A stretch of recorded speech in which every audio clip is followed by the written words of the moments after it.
northern part of Africa and the southern part of Africa goes to war? Well, now you can. Hi guys, welcome to today's video. In today's video, we're looking at a scenario with the northern part of the continent, Africa, goes to war with the southern part. As you can see, the northern part basically has an advantage with Egypt, Algeria, and Morocco, whereas they have South Africa, Tanzania, and Angola. Well, now for the initial attack. Where's it the strongest? Well, Ethiopia. Well, quickly Ethiopia manages to move in here as Somaliland decides to let them.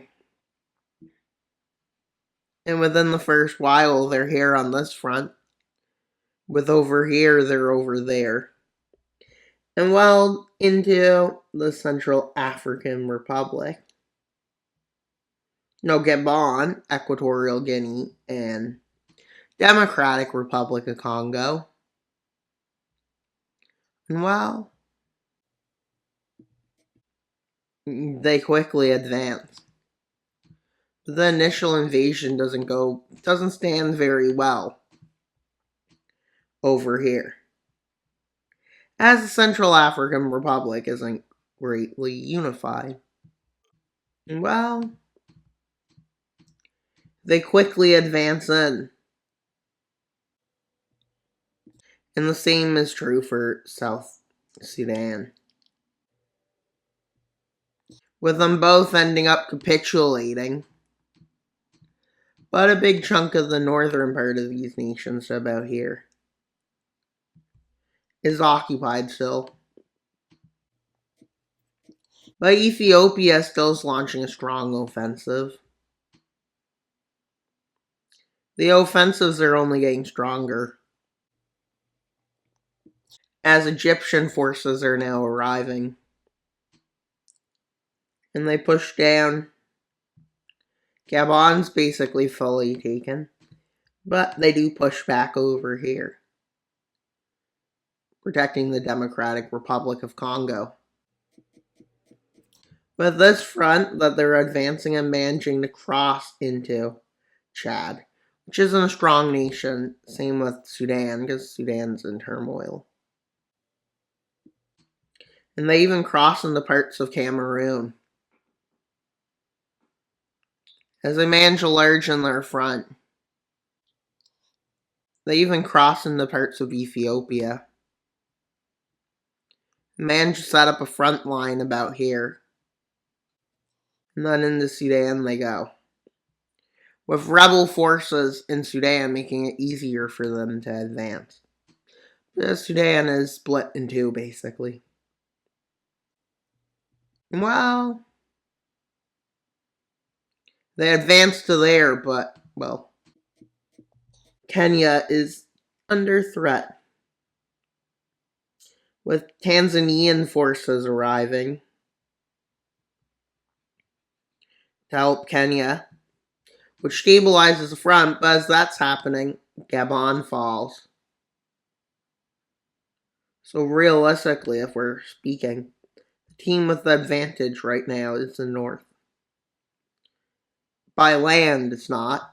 I think more than. As Egyptian forces arrive in this front, Nigerian forces arrive over here. And Ethiopian forces focus a bit more here, as Egyptian forces come in to push to South Sudan. As they do something like this. But soon they occupy the northern part of South Sudan and quickly push them out of. And now Cameroon has no forces left occupying any land, with them managing to push this front back as far as it can go. But as they were doing this, two counteroffensives were mounted. One by Angola, moving north, with mostly Angolan forces, and then South Africa's and Democratic Republic forces pushed them back, and Kenya and Tanzanian forces. But they're starting to struggle to hold this northern area. as forces are starting to flood in. Eventually, they're forced out of these areas. Well, a massive offensive is launched against the Democratic Republic by Egypt, Morocco, and Algerian forces mostly. And while Ethiopian forces continue their advances, and they take over all of Somalia. And well, this front is just going to keep growing. And this leads to them taking advantage of that front to move in over here. As they're trying to solidify the front. Why solidify it? Because they need to. As they manage to take over all of the Republic of Congo and parts of Angola. And they have one front. And well, the forces attempt to counter-offensive. They manage to push the forces back in the Democratic Republic of Congo a bit. But Kenya and Uganda is about to fall. With them actually falling. As forces enter Rwanda and Burundi.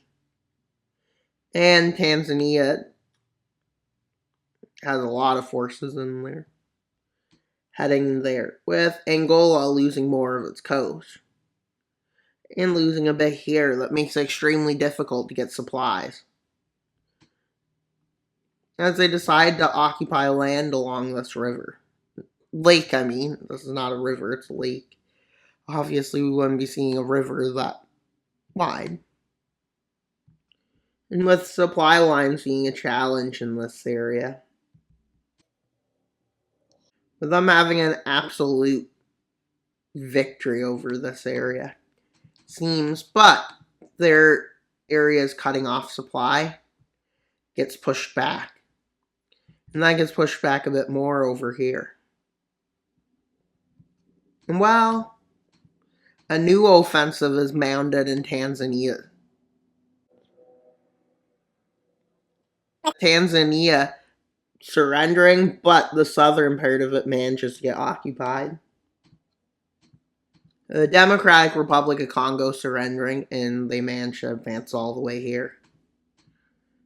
Eventually, more forces are sent in. As the risk of counteroffensive is getting lower.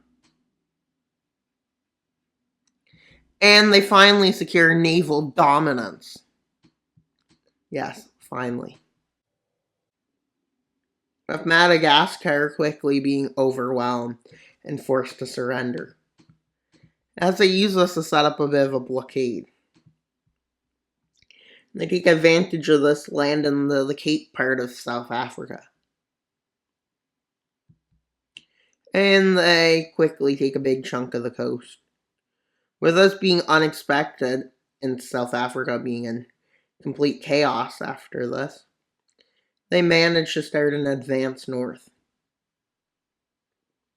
And when they advance north, they end up with this. Yeah. With Malawi being falling, and this leads to a cutoff over here. And they can't get supplies into this part of Mozambique, so it's forced to surrender. And then in Angola, they still fight on, though they're on the brink of surrender. Zambia becomes fully occupied. And well, Angola surrenders, same with South Africa. With the rest thinking of it, but not doing it. With the capitulation of Mozambique. And, well, Namibia, the Botswana gets cut off. Zambia gets overrun quickly, and then the rest fall. And then they just occupy all of it. I can't imagine a peace treaty for this region. And they rebuild it to be Northern Lake. Yes. Never will be And well, that's all for today's video. Please like, subscribe, and comment. Wild Mapper out, and until you subscribe. Bye, guys.